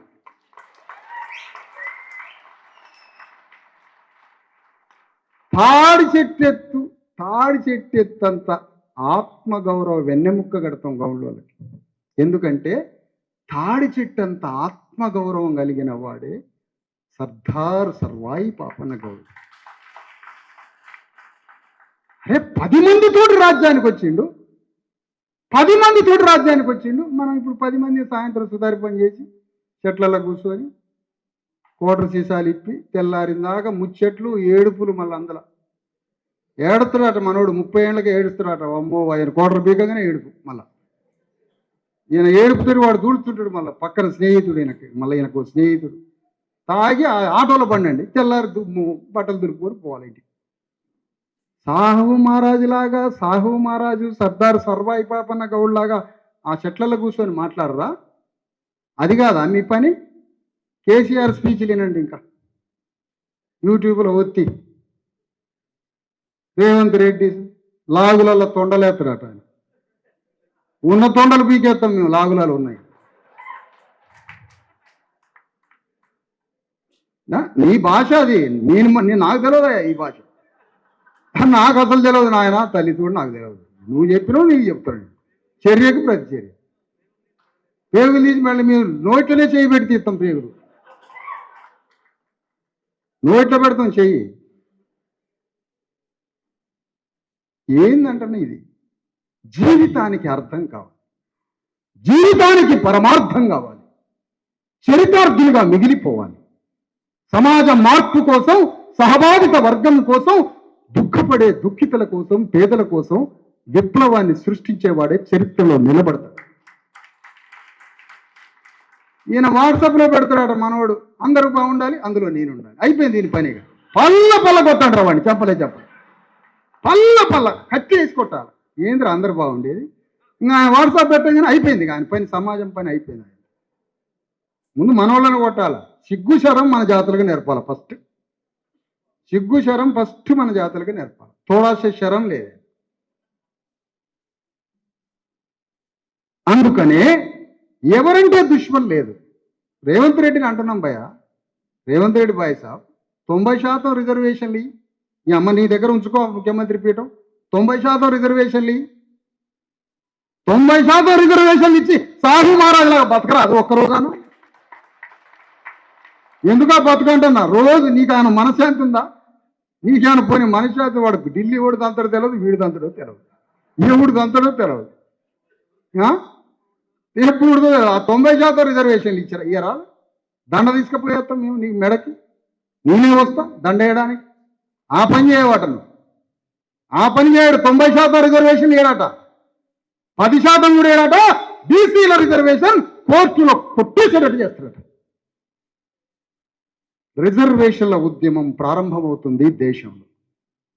రాజ్యాధికారం అందుకోలేక రిజర్వేషన్లు సంపూర్ణంగా అమలుగాక మధ్య బ్రతుకులతోటి నలిగిపోతుంది భారతీయ బహుజన సమాజం.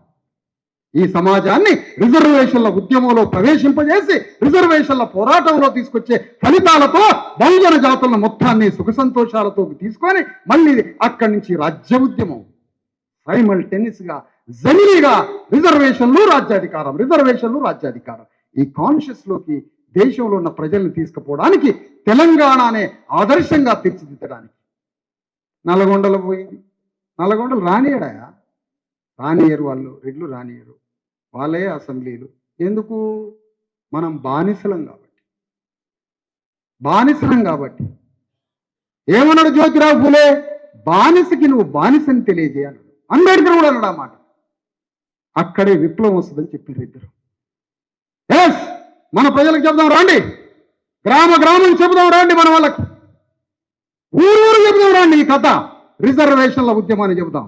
వాళ్ళు తెలంగాణ మీటింగ్లు పెట్టారు, నక్సలైట్ల పాటలు పాడారు. నీ గోరి కడతాం కొడుకు నైజాం సర్కర్ వాడ. ఎవరిని కొడతావు గోరి? నైజాంది కడతావా? రెడ్డి గలవ దూరలది కట్టవా గోరి? వాళ్ళ గోరి కట్టొద్దా? వాళ్ళ గోరి కట్టకుండా ఈయన గోరి కడతారట. నిజాం సర్కారులో ఉన్నది నిజాములు ఎంతమంది? లక్షల మందా, వేల మందా? నీ అడ్మినిస్ట్రేషన్ అంతా ఎవరు? నీ అడ్మినిస్ట్రేషన్కి గ్రామాలలో ఉన్నది ఎంత ఎవరు? రెడ్లు, వెలమలు, కరణాలు, కమ్మలు, వాళ్ళతోటే కదా నిజాం పరిపాలన. నువ్వు చేయలేదా దాడి మమ్మల్ని గ్రామాల్లో? నువ్వు పెట్టలే హింస? మీరంతా ఒకటి కాదా? ఒక వర్గం కాదా? రిజర్వేషన్స్ ఉద్యమం తెలంగాణలో అగ్ని జ్వాలగా అంటుకోవాలి. ప్రతి చదువుకున్న వ్యక్తి నిరుద్యోగి పోరాటం అట. ఆయన ఉద్యోగానికి ఆర్టీసీ క్రాస్ రోడ్లో రోడ్డు మీదకి వచ్చాడు. నిరుద్యోగి ఆయన ఉద్యోగం కోసం ఆర్టీసీ క్రాస్ రోడ్డుకి వచ్చి పోతాడు ఒక గంట. సమాజం మొత్తం కోసం తిరగవు అన్నను? ఓ నిరుద్యోగి సమాజ సంఖ్యలను మొత్తం ఇప్పడానికి రాడా నిరుద్యోగి? అందులోనే కదా నీకు కూడా ఉద్యోగం వచ్చేది. అందుకనే మనం రిజర్వేషన్లు సాధించే ప్రతిచర్య ఉద్యమం వచ్చినాం. కోడిని కోసుకుంటూనే ఉంటుంది లోకం, కోడిని కోసుకుంటూనే ఉంటుంది లోకం. అది తప్పని ఎప్పుడు అనుకోదు సమాజం. కోడిని కోయడం కరెక్టే అనుకుంటుంది. కోడి సింహమై తిరుగుబాటు చేస్తే కోడిని కోయడం తప్పు అనుకుంటుంది సమాజం. మనం తిరుగుబాటు చేయట్లేదు. కోళ్లలాగా మేకల్లాగా మనల్ని కోస్తున్నారు. ట్రాన్స్ఫర్మేషన్ దోపిడీ చేసే వర్గంలో పరివర్తన రాదు. వాళ్ళు గౌతమ బుద్ధులు కాదు. వాళ్ళలో పరివర్తన రావడానికి నువ్వు ఆత్మగౌరవంతో ప్రతిచర్య ప్రారంభించినప్పుడు, నువ్వు ఆత్మగౌరవంతో నీ ఉద్యమాన్ని విశ్వరూపం చూపించినప్పుడు, నీవంతా బానిసగా బతకడం ఆత్మగౌరవంతో స్వీయ క్రమశిక్షణతో మన ఉద్యమం, మన మహనీయులు, మన పోరాటం, మన యుద్ధం చేసినప్పుడు శత్రువు కూడా ట్రాన్స్ఫార్మ్ అయి పరివర్తన చెంది మనలో ఒకటిగా మారి అందరం కలిసి బతుకుదాం అంటాడు శత్రువు. నీ ఉద్యమం ఏది? నీ ఉద్యమం ఏది? శ్యామల కిరణ్ కుమార్ రెడ్డిని గెలిపిస్తుంది. నీ ఉద్యమం ఆడిది, ఆయన కాడికి పోతుంది. నీ ఉద్యమం ఆడ ఒక్క బీసీఎస్సీ ఉద్యమం 12,500 గ్రామాల్లో ఉన్న అగ్రకులాలకి అభిముఖంగా ఒక్క నాయకుడిని తయారు చేయకపోయే బీసీఎస్సీ సంఘాలు. ఇక్కడ రాజ్యం ఏడొస్తుందన్న? ఎందుకు వస్తుందన్న? ఒక్క గ్రామంలోని బీసీఎస్సీ ఎస్టీ నాయకుడు నిలబడి, నువ్వు ఎంఆర్ఓ దగ్గర పోతావా నేను వస్తా, నువ్వు పోలీస్ స్టేషన్ దగ్గర పోతావా నేను వస్తా, నువ్వేమన్నా రాజ్యాంగంలో రెడ్డి వేలములకి రాయలే కదా, 4 పార్టీలకు రాయలేగా రాజ్యాంగం. రాజ్యాంగం భారతదేశంలో ఉన్న 140 కోట్ల మందికి రాసింది కదా. నీకు కూడా పోలీస్ స్టేషన్ బయలుదేరు. అభిముఖ నాయకుడిని సృష్టిద్దాం గ్రామాలలో. ఆ విధంగా ఈ ఉద్యమాన్ని ఉధృతంగా చేద్దాం. విద్యావంతులందరినీ ఈ ఉద్యమ అవగాహనలోకి తీసుకుని వద్దాం. అందుకనే బీసీలు ఊరు బయట ఉన్న లేదా ఊర్లో ఉన్న అక్కడక్కడ షెడ్యూల్ క్యాస్ట్ వాళ్ళు, అంటరాని వాళ్ళ కోసం, దళితుల కోసం జ్యోతిరావు ఫూలే, సాహు మహారాజ్, పోతులూరి వీరబ్రహ్మం, కాటమరాజు ఒక్కటేంటి తమిళనాడులో ఉద్యమం.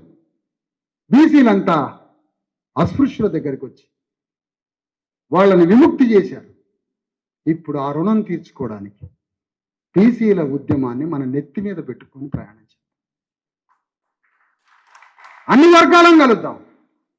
బీసీలు, ఎస్సీలు, ఎస్టీలు అందరం కలిసి అందరం ఒకే జాతిగా ఆవిర్భవించి బీసీ, ఎస్సీ, ఎస్టీలంతా రిజర్వేషన్ల పోరాటాన్ని మహనీయుల పోరాటం. ఆక్రోషంగా మాట్లాడుతాం సార్, మేము అప్పుడప్పుడు మాట్లాడతాం. నువ్వు ఆ పదం మాట్లాడినావు. 2,500 సంవత్సరాలు ప్రపంచ చరిత్రలో ఎక్కడా లేని అవమానాలు మా అయ్యలకి తాతలకి జరిగినాయి కాబట్టి, మా పూర్వీకులకు జరిగి మాకు జరుగుతున్నాయి కాబట్టి ఆక్రోశంలో పదాలు జారుతాం ఒకటి రెండు. అదేం నేర్పలే మాకు అంబేద్కర్. మా మహనీయులు మా లెగసీ ఎప్పుడు తప్పుడు నేర్పలే, వైలెన్స్ నేర్పలే. మేము వైలెన్స్లోకి వెళ్ళాం. మమ్మల్ని వైలెన్స్లో తీసుకుపోయిన తప్పుడు ఉద్యమాలు ఇవాళ వాళ్ళే లొంగిపోతారు. సంపి వాళ్ళు లొంగిపోతారు. ఇవాళ లొంగిపోయినాడు ఒక్కడు క్షమాపణ చెప్పలే. మా తప్పుడు పోరాటం వల్లనే చచ్చిపోయినారని ఒక్కరు చెప్పలే. అట్లా చచ్చిపోయినాం అక్కడ. ఇప్పుడు చెప్తున్నాం, మేము శాంతియుత ప్రజాస్వామ్య యుద్ధం అని భావజాల వ్యాప్తిలో నుంచి విప్లవాన్ని సృష్టిస్తాం. మానసిక విప్లవాన్ని ఆత్మగౌరవంతో అగ్రకులాలని ఎక్కడ తెలిసి తెలవక చెయ్యి దాచకుండా ఆత్మగౌరవ వెన్నెముక కడతాం. మా ఉద్యమ స్వభావాన్ని, మా సమానత్వ పోరాటాన్ని, మాలో ఉన్న నీతి నిజాయితీ ఉద్యమాన్ని అగ్రకులాలే పరివర్తన చెందే విధంగా తయారు చేస్తాం ఉద్యమాన్ని. కరెక్టేరా? ఎందుకు అమెరికాలో వైట్స్ తెల్లవాళ్ళు నల్లవాళ్ల ఉద్యమానికి తలవొగ్గి క్షమాపణ అడిగారు. ఉద్యమం అంత గొప్ప ఉద్యమాన్ని నిర్మించి రాబోయే సంవత్సరాలలో దేశంలో, రాష్ట్రంలో మన ప్రజలందరికీ పడ్డ సంఖ్యలను ఇప్పి మన ప్రజల్ని మంచి జీవితాన్ని అందించి, ఆత్మగౌరవ జీవితాన్ని అందించి, ఆత్మగౌరవానికి పరాకాష్ట రూపమే, ఆత్మగౌరవానికి విశ్వరూపమే అధికారం. ఆత్మగౌరవం ఎవరి దగ్గర ఉంటుందో అది అధికారంలో పోక తప్పదు. ఆత్మగౌరవానికి సంపూర్ణ ఆత్మగౌరవం అంటే ఎట్లుంటుంది? ఆత్మగౌరవం చూపియండి అంటాడు. నన్ను ఆత్మగౌరవం చూపియండి. సాహు మహారాజ్ ఆత్మగౌరవం, సమ్మక్క సారక్క ఆత్మగౌరవం, పోతులూరి వీరబ్రహ్మం శూద్రుల విముక్తి కోసం పోరాడిన పోతులూరి వీరబ్రహ్మం. ఆంధ్రాలో వీరబ్రహ్మం ఏందా అని అంటాడు ఒకడు. అని పళ్ళ పీకండి, పండు రాలేటట్టు. ఆంధ్రాలోనే చిన్నజీఆర్ స్వామి వచ్చి వాడు సీఎం పీఠంలో కూర్చుంటాడు. మన పోతులూరి వీరబ్రహ్మం చేసిన పాపం ఏంటి మరి? అందుకని ఆత్మగౌరవం అంటే సర్దార్ సర్వాయి పాపన్న గౌడే ఆత్మగౌరవ స్వరూపం. అతనే ఆత్మగౌరవం. ఆత్మగౌరవం ఏం చేస్తుంది మనిషిని?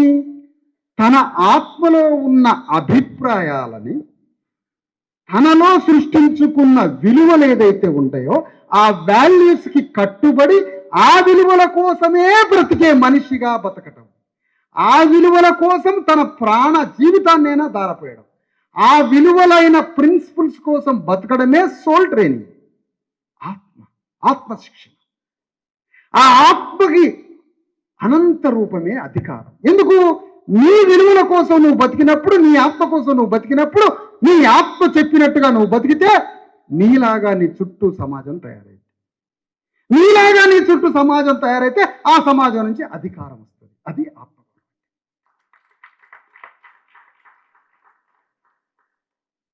కత్తుల్ది సంపిరుగా సమ్మక్క సారక్కని యుగంధ్రుడు అనే వెలముదర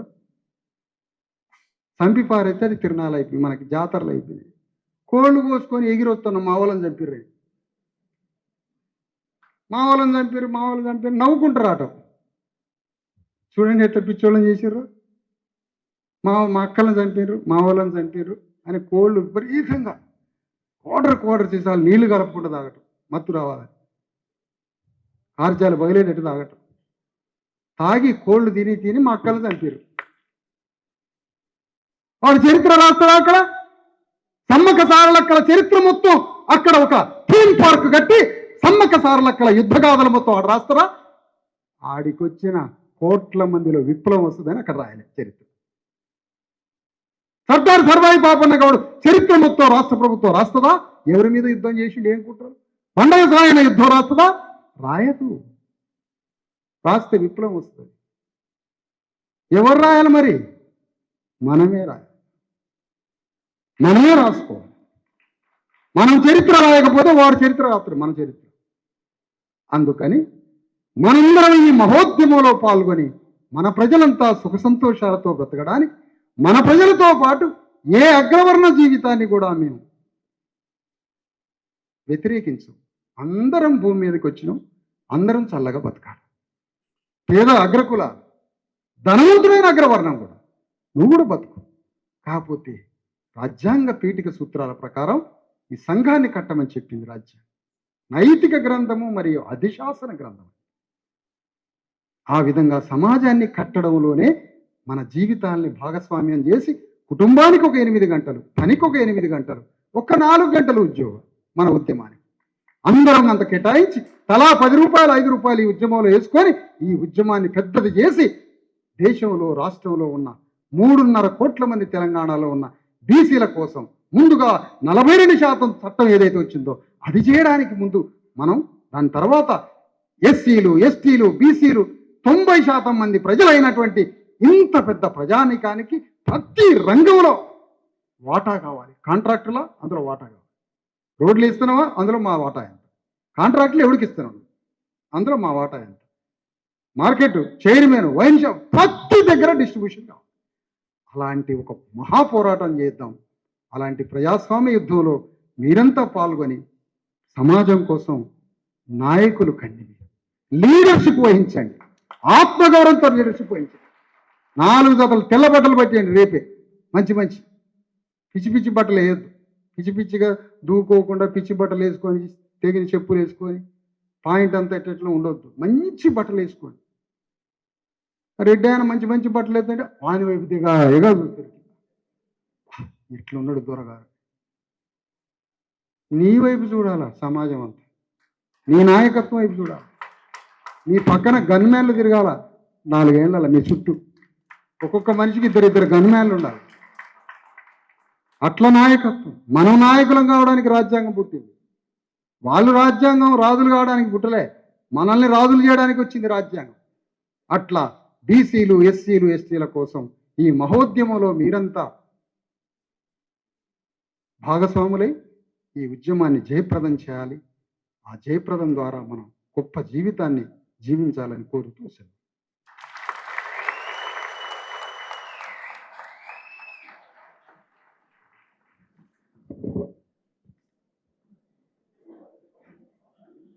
ఈ